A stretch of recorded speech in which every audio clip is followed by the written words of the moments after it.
bagi para pemula yang menunaikan salat tahajud. Surat yang ringan yang diisyaratkan bagi para pemula dalam menunaikan salat tahajud. Contoh dalilnya Quran surah Al-Muzammil surah 73 ayat 20. Faqra'u ma tayassara minal Quran.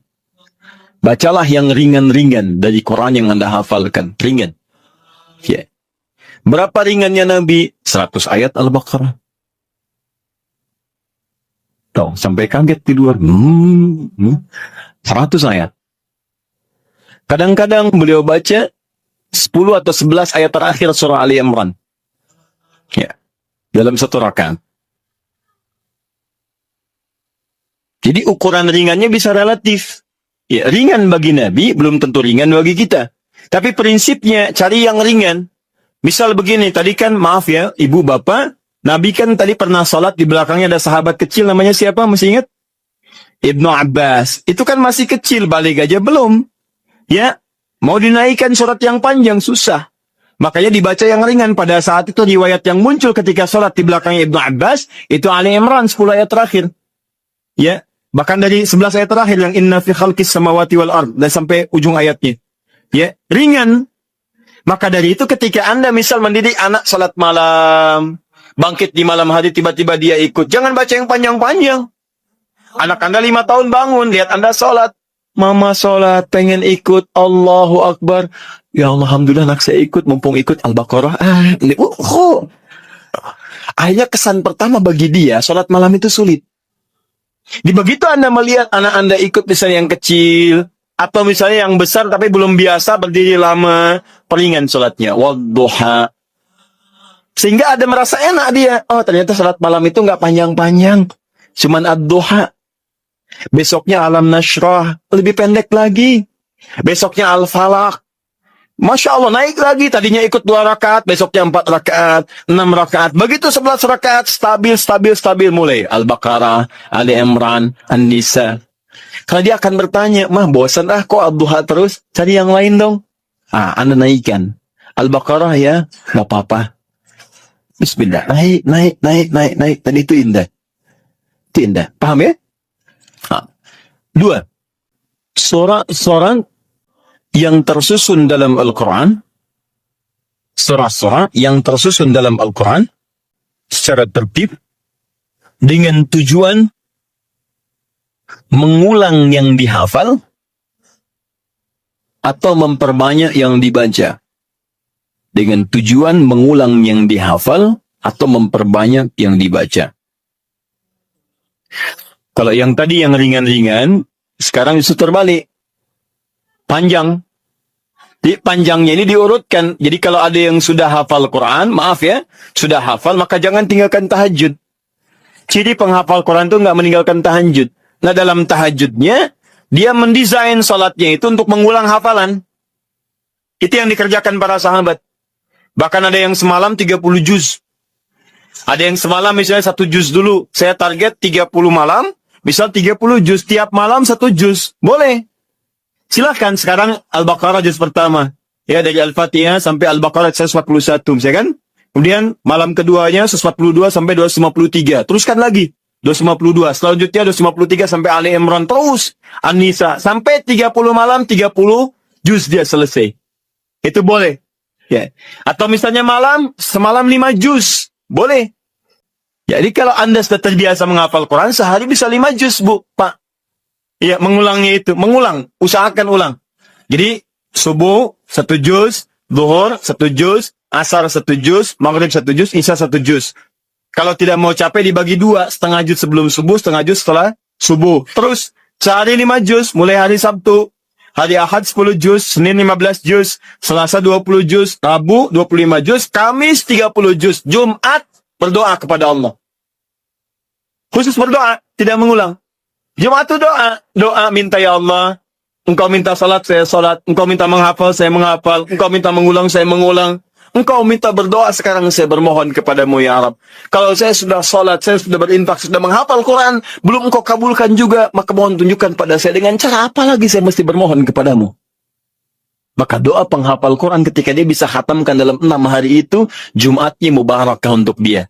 Itu yang disebut oleh orang Arab Jum'ah mubarakah, Jum'ah mubarakah. Semoga Allah turunkan keberkahan, keberkahan, keberkahan. Nah, nanti yang Anda hafalkan sampai Isya itu diulang, malamnya pakai dalam tahajud. 5 juz, dibagi misalnya 10 rakaat, ya. Satu juznya, satu rakaatnya setengah juz, setengah juz, setengah juz. Rakaat terakhir witir misalnya. Ya, atau silahkan bagi ke 23 rakaat atau yang lainnya. Intinya adalah, silahkan ulang-ulang hafalan atau sengaja untuk memperbanyak bacaan di malam hari. Anda hafal Al-Baqarah, pengen dipakai tahajud, boleh. Ya, Al-Baqarah 86 ayat bagi 11, misalnya rakaat, silahkan, sah. Untuk memperbanyak dan mengulang bacaan. Paham? 3. Ini jenis yang terakhir, dan ini yang sangat jarang dilakukan. Padahal Nabi itu banyak disebutkan dalam riwayat sering mencontohkan ini. Memilih surah-surah yang sesuai dengan keperluan Anda. Kebutuhan Anda. Memilih surah-surah yang sesuai dengan kebutuhan Anda. Keperluan Anda. Tadi saya katakan di awal, semua surah Al-Quran itu adalah didesain sebagai pedoman hidup kita. Jadi semua masalah kita solusinya ada di situ. Saya pernah bacakan di awal jumpa kita banyak ayat di Quran tentang hidup kita. Nah, kenapa Anda saat malam tidak bermohon kepada Allah lewat sholat Anda? Maaf teman-teman, Bapak Ibu sekalian, dengan membaca surah yang terkait dengan kebutuhan Anda.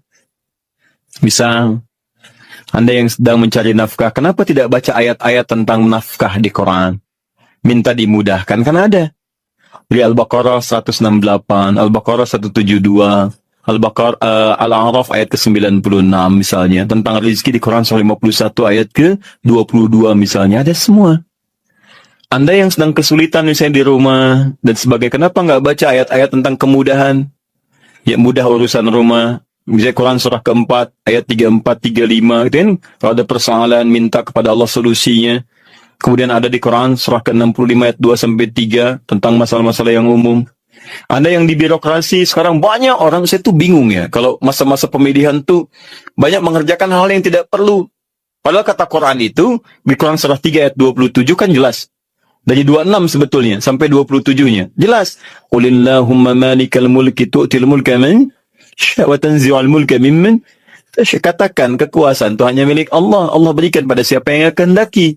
Jadi kalau ada orang baik diberikan supaya kebaikannya menyebar pada rakyatnya.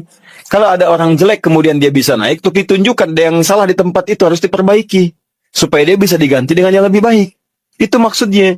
Tapi kekuasaan itu Allah yang tetapkan. Makanya orang-orang yang pandai itu dia akan mendekati Allah.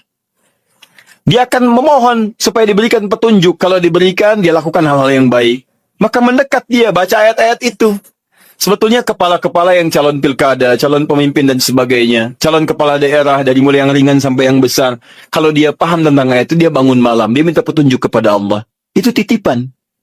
Karena kalau cuma jadi pemimpin, Firaun pun pemimpin. Tapi kepemimpinan Firaun diabadikan bahkan dalam Al-Quran sebagai contoh, karena itu belum tentu mengantarkan dia ke surga. Hati-hati.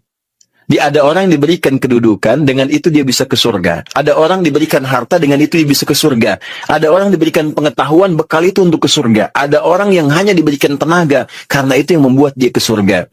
Bilal mendapatkan tenaga, dengan itu dia pakai adzan. Ali mendapatkan pengetahuan, dengan itu dia pakai berdakwah. Baik, sebagian sahabat mendapat kedudukan, di antara mereka ada Umar bin Khattab. Dia dipakai untuk mengantarkan ke surganya. Yang harta benda seperti Abdurrahman bin Auf. Tapi jangan lupa, ada Fir'aun yang pernah mendapatkan kedudukan, diberi contoh, tapi tidak bisa mengantarkan ke surganya. Ada Qarun yang ketika dia punya harta hanya dipakai foya-foya. Jadi kalau orang sekarang hanya ingin ikutan foya-foya, dia ketinggalan, telat dia. Keduluan Qarun. Katakan pada orang kaya, ya ibu-ibu sosialita misalnya, yang cuman gosip datang macam-macam. Kalau cuman begitu, katakan terlambat. Sejak zaman Nabi Yusuf sudah ada sosialita yang cuman gosip. Kumpul-kumpul. Katanya di sini ada orang ganteng ya. Sampai kejebak kan situ. Oh, tuh. Emang dia nggak tahan. Yusuf keluar. Begitu keluar, wah, mahadza basyarin hadza illa malakun karim. Ini sih bukan manusia, ini malaikat yang sedang menyamar. Ganteng-ganteng Nabi. Oh, Orang sekarang ganteng-ganteng serigala. Itu digosipin lagi. Tuh, udah ada kasusnya banyak. Jadi untuk apa kalau cuman kumpul-kumpul nggak ada kerjaan, harta dibanggakan, cari ayatnya. Begitu Anda dihadapkan pada suasana itu, baca, malamnya bangun, sujudnya lamakan, sholatnya pilih yang sesuai. Teman-teman yang mau menikah, ya, yang belum ada jodoh misalnya kan, cari ayat-ayat supaya Allah bimbingkan. Ya, calon-calon yang bagus. Kalau laki-laki, pasti perempuan calonnya. Cari ayat perempuan-perempuan yang baik. Atau sebaliknya, ada Quran 51 ayat 49, gitu kan? Ada Quran surah 49 ayat ke-13, gitu kan? Ada kalau mendekat ke pernikahan, Quran surah 30 ayat 21. Anda ingin samara, tapi ayatnya nggak pernah dikaji. Ya, walaupun istri Anda calon yang namanya samara, tapi kalau nggak pernah dibaca ayatnya, mustahil baca. Quran surah 31 ayat 30 ayat 21 baca. Yang belum nikah, ya. Orang bilang jomblo, nggak apa-apa, Anda jomblo fisabilillah. Ya, berusaha untuk mendapat yang terbaik. Jomblo dibagi 3, jomblo fisabilillah, jomblo syariah, dan jomblo sengketa. Ya. Nanti kita bahas lain waktu lah bagi yang belum menikah. Baik. Jomblo sengketa itu pilihannya banyak tapi belum bisa menentukan, ya, sehingga jadi persoalan. Kenapa jadi ke situ? Jadi itu intinya ya. Itu intinya. Cari, kalau belum bisa, cari indeks-indeks ayat-ayat Quran, di indeks-indeksnya apa, pelajari itu, dan contohnya banyak di hadis-hadis Nabi Sallallahu Alaihi Wasallam atau amalan-amalan para sahabat. Bahkan Nabi Zakaria ketika salat di mihrabnya Maryam itu, apa yang beliau baca dalam salatnya? Beliau memohon supaya diberikan karunia keturunan. Keturunan. Qala rabbi habli min ladunka dzurriyyatan thayyibah innaka sami'ud du'a. Quran surah 3 ayat 38 sampai 39. Apa yang terjadi? Begitu dibacakan itu, turun jawaban dari malaikat, kamu akan punya keturunan. Dijawab langsung. Ya Anda ini bagaimana keperluannya pengen proyeknya lancar, yang dibaca minal jinnati wan nas.